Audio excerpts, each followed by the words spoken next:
Binigyan diin ni Defense Secretary Gilberto Teodoro Jr.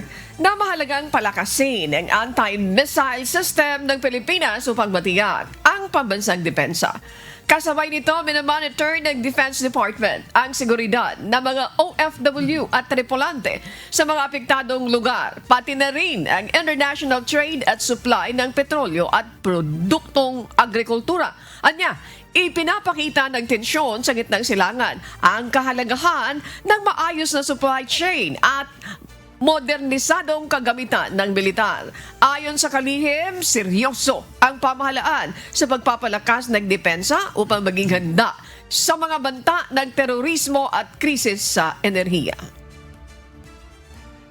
It's all a question of national resilience and national defense. Kaya siniseryoso dapat natin, hindi lip service lamang yung modernization. No? Kaya pinag-aaralan natin mabuti ang supply chain ng ating mga acquisitions. No? Yan ang isa pang leksyon na kailangan yung ating pinagkukunan kaya mag-supply kahit sa gipitan na kondisyon.